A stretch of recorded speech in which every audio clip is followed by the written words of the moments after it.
नमस्कार. आज आपण एका अत्यंत महत्वाच्या आणि खरंच विचार करायला लावणाऱ्या ग्रंथावर बोलणार आहोत. नमस्कार.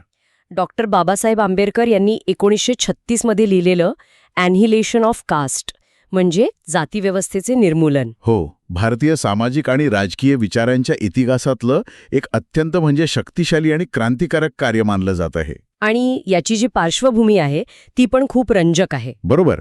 हे मूळतः लाहोरमधल्या जात-पात तोडक मंडळ नावाच्या एका सुधारणावादी गटासाठी भाषण म्हणून तयार केलं होतं त्यांनी. हां. पण त्यातले विचार इतके मूलगामी होते, इतके थेट होते की की आयोजकांनीच ते भाषण रद्द केलं. अच्छा, म्हणजे त्यांना ते पेलवलं नाही. नाही.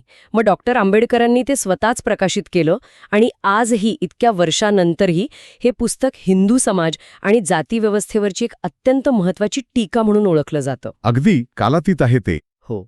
तर आजच्या आपल्या या चर्चेचा उद्देश आहे की यातले मुख्य युक्तिवाद समजून घेऊया, त्याचं महत्त्व काय आहे आणि आजही त्याचा प्रभाव कसा आहे हे बघूया. नक्कीच. चला जराच्या खोलवर जाऊया. तर सुरुवात इथून करूया की डॉक्टर आंबेडकरांच्या युक्तिवादाचा मूळ गाभा काय आहे, म्हणजे ते जातीव्यवस्थेकडे कसे पाहतात, काय विश्लेषण आहे त्यांचं. म्हणजे बघा, सगळ्यात महत्वाचं म्हणजे आंबेडकर जातीव्यवस्थेकडे केवळ एक सामाजिक रचना म्हणून बघत नाहीत. अच्छा. त्यांच्या मते ही एक अनैसर्गिक उतरंड आहे, म्हणजे निसर्गाच्या विरोधातली, जी लोकांना फक्त विभागते असं नाही, तर त्यांची जी एक माणूस म्हणून प्रतिष्ठा असते तीच नाकारते. म्हणजे मुद्दा नैतिक आहे. अगदी. त्यांच्या विश्लेषणाचा केंद्रबिंदू हाच आहे की ही व्यवस्थाच मुळात अनैतिक आहे. आणि म्हणूनच ते पुढे म्हणतात की जात म्हणजे फक्त कामाची विभागणी नाहीये, हो. तर ती काम करणाऱ्यांचीच विभागणी आहे. Division of labourers. हा फरक महत्वाचा आहे. हो, कारण ही विभागणी जन्मावर आधारित आहे आणि तिला परत धर्माची मान्यता आहे. बरोबर. त्यांच्या मते ही जी उतरंड आहे, ही बंधुता आणि समानता, जी कोणत्याही लोकशाही समाजासाठी आवश्यक आहे, तीच नष्ट करते. म्हणजे लोकशाहीचा पायाच डळमळीत करते. अगदी. मग या व्यवस्थेला ही धार्मिक मान्यता कशी मिळाली, म्हणजे धर्मग्रंथांची भूमिका काय होती यात आंबेडकरांच्या मते. यावर आंबेडकर अगदी स्पष्ट बोलतात. ते म्हणतात की मनुस्मृती आणि इतर जी काही शास्त्र आहेत, त्यांनी जातीला वारसा हक्काने मिळणारी आणि दैवी ठरवून टाकलं. म्हणजे विषमतेला एक प्रकारे संस्थात्मक स्वरूप दिलं, त्याला धार्मिक आधार दिला. अच्छा. आणि त्यामुळे झालं काय की जाती मोडणं हे फक्त सामाजिक रूढी मोडण्यासारखं राहिलं नाही, तर ते थेट धर्माला आव्हान देण्यासारखं झालं.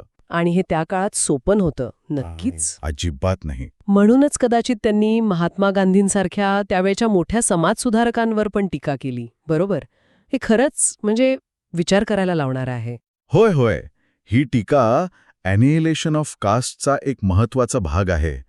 आंबेडकरांच्या मते कसं होतं की गांधीजी आणि इतर जे सुधारक होते, ते हिंदू धर्माची जी मूळ चौकट आहे, म्हणजे जी वर्णव्यवस्था आहे, त्याला धक्का न लावता वरवरच्या सुधारणा करण्याबद्दल बोलत होते. म्हणजे अस्पृश्यता निवारण, पण वर्णव्यवस्था कायम. अगदी. आंबेडकरांना हे मान्य नव्हतं. त्यांचं म्हणणं होतं की जोपर्यंत जातीव्यवस्थेचा आधार असलेल्या त्या धार्मिक ग्रंथांनाच आव्हान दिलं जात नाही, तोपर्यंत खरी सुधारणा शक्य नाही. म्हणजे मूळ रोगावर इलाज हवा, फक्त वरवरची मलमपट्टी नको. बरोबर.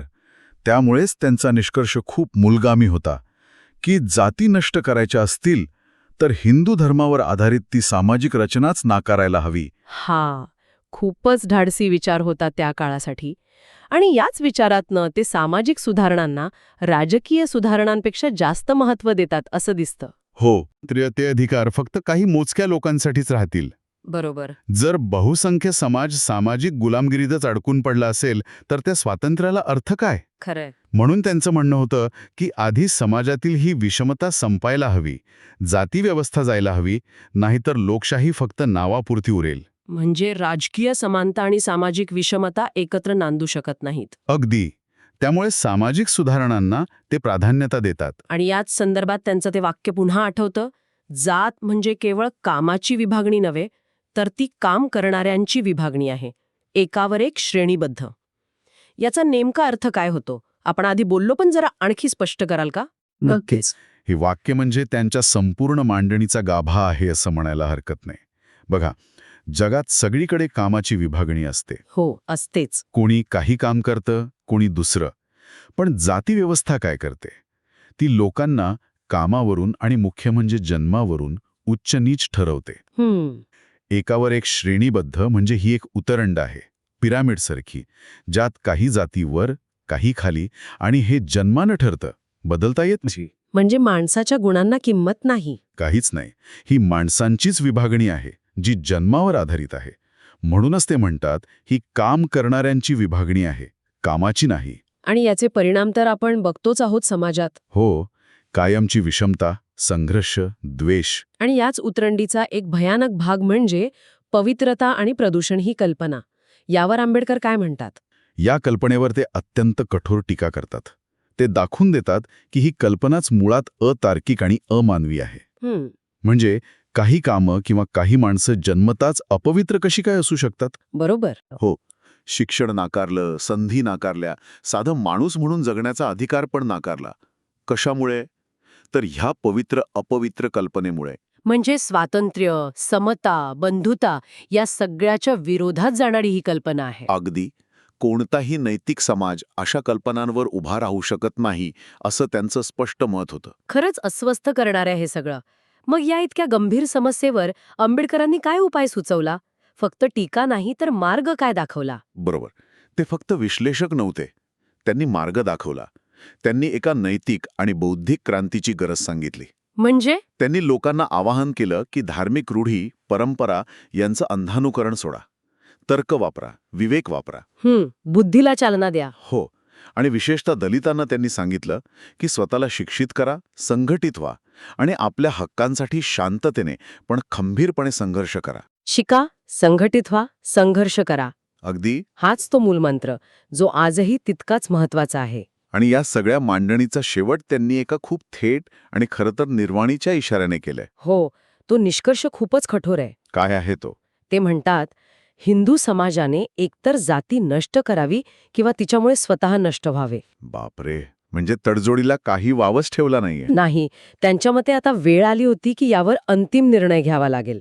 एकतर जाती नष्ट करा, नाहीतर हा समाजच नष्ट होईल. खूपच तीव्र विचार येथे. हो, समस्येचं गांभीर्य तेवढं होतं त्यांच्या दृष्टीने. तर मग या सगळ्या चर्चेनंतर आपण ॲनिलेशन ऑफ कास्टचं एकूण महत्त्व कसं सांगू शकतो, याचा वारसा काय आहे? मला वाटतं हे पुस्तक फक्त एका धर्मावरची टीका नाहीये. हा मानवी स्वातंत्र्याचा जाहीरनामा आहे. यात समाजशास्त्रीय दृष्टी आहे, तात्विक खोली आहे आणि एका मोठ्या क्रांतीचं धैर्य आहे. आणि म्हणूनच ते आजही महत्त्वाचं वाटतं. अगदी. आजही भारतात आणि जगात जिथे जिथे सामाजिक न्यायासाठी, समानतेसाठी लढे चालू आहेत, तिथे आंबेडकरांचे विचार प्रेरणा देतात. म्हणजे याचा संदर्भ फक्त भारतापुरता नाहीये. नाही, अजिबात नाही.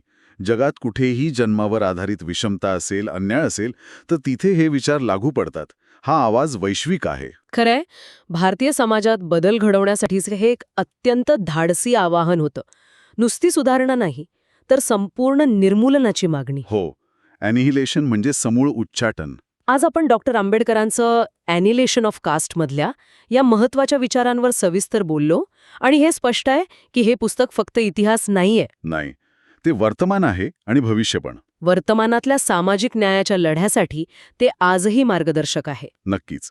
आणि ह्यातले जे विचार आहेत, ती मूल्य आहेत, ती कुठल्या एका देशापुरती किंवा धर्मापुरती मर्यादित नाहीत. बरोबर. जगात कुठेही अन्याय असेल, विषमता असेल, तर आंबेडकरांचे विचार तिथे प्रासंगिक ठरतात. ते आपल्याला विचार करायला लावतात. हो, प्रेरणा देतात. हो. आणि जाता जाता आपल्या श्रोत्यांसाठी एक विचार सोडून जाऊया. डॉक्टर आंबेडकरांनी जवळपास 90 वर्षांपूर्वी जाती निर्मूलनाची ही कल्पना मांडली. आज आपल्या समाजात ती कितपत प्रत्यक्षात आली आहे असं वाटतं?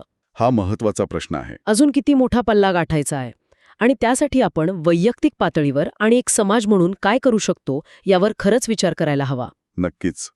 विचार करण्यासारखा आणि कृती करण्यासारखा प्रश्न If आहे you enjoyed this video, please remember to like, share, and hit that subscribe button below.